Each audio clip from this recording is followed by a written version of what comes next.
Welcome to another chilling episode of Ghost Stories.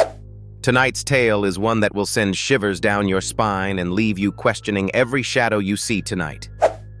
This is the story of the shadows in room 402. It all started when a young college student, Paige, moved into an old off-campus apartment building, notorious for its low rent and equally low upkeep. Room 402, Paige's new home, had a history, but like most students, she didn't pay much attention to the rumors. What mattered was the rent was dirt cheap. The first few weeks were uneventful. Paige was busy with classes, stayed out late studying in coffee shops, and barely spent time inside the apartment aside from sleeping. It wasn't until her schedule settled that she started noticing strange things. Shadows moving where they shouldn't. It began subtly. Paige would be brushing her teeth in the tiny bathroom, her reflection illuminated by flickering overhead lights. She'd suddenly notice a shadow dart across the room, fleeting and faster than she could follow. At first, she dismissed it as nothing. Just my tired eyes playing tricks, she thought. But soon, it became harder to ignore. One night, as Paige sat hunched over her desk, scrolling through a mountain of assignments, she felt an odd sensation prickling her neck, as though she were being watched. She spun around quickly, the chair's legs squealing against the warped wooden floor. Nothing. Just the same dull apartment. She went to bed with the bedroom lamp on that night. The following day, the eeriness escalated. Paige was settling into bed, scrolling aimlessly on her phone, when a horrifying sound froze her motion. The closet door, yes, the very closet she always made sure to keep shut, slowly creaked open. The air seemed to grow heavy, thick with an oppressive presence.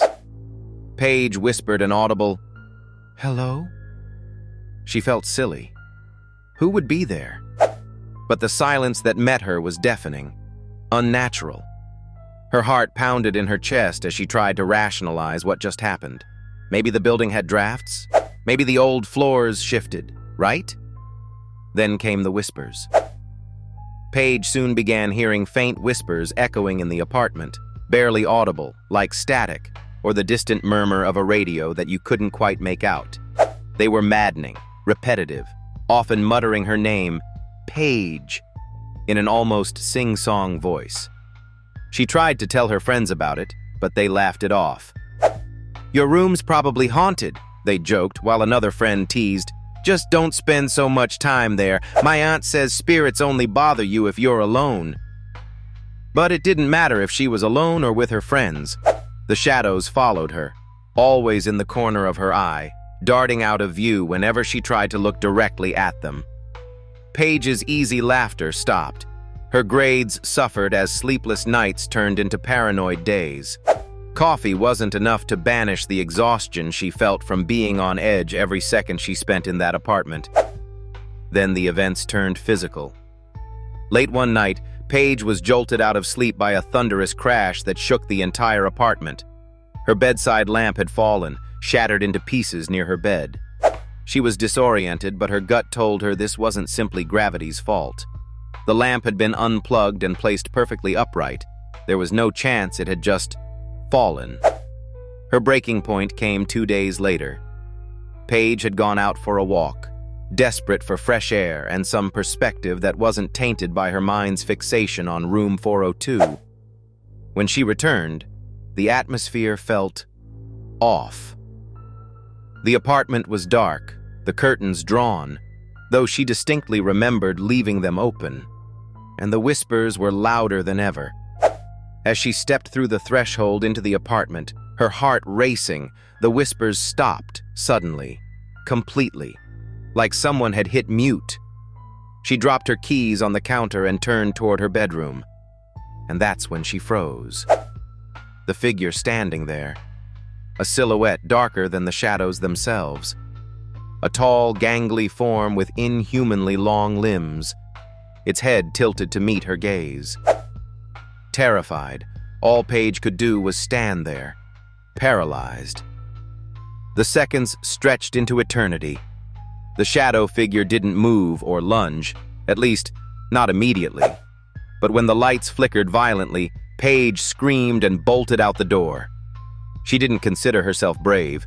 She didn't even stop for her belongings. She ran until her lungs burned, till her legs gave out beneath her body, far away from room 402.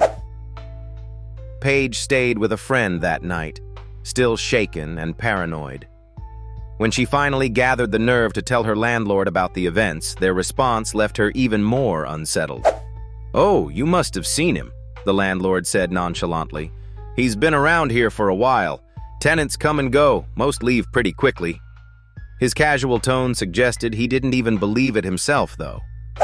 Too terrified to return and armed with the knowledge she wasn't the first to experience this horror, Paige terminated her lease immediately. She told herself she'd never look back. But here's the twist. A week later, Paige received a package in the mail. No sender. Inside were her apartment keys wrapped neatly in crisp brown paper. No note included. She moved to a new building shortly after, swearing to herself she'd avoid places with mysterious histories. Room 402. It's still being rented out to new students who are unaware of its sinister secret, while shadows continue to linger in places they don't belong. So, next time you see a flickering light or hear a soft whisper where there shouldn't be sound, remember Paige's story. Maybe it's just your mind playing tricks on you. Or maybe something darker is watching you. Turn on all your lights tonight, dear viewers, and maybe don't look too hard into the shadows. Who knows what might be looking back? That's it for tonight's tale of ghost stories. Stick around for more terrifying encounters, and as always, sleep well, if you can.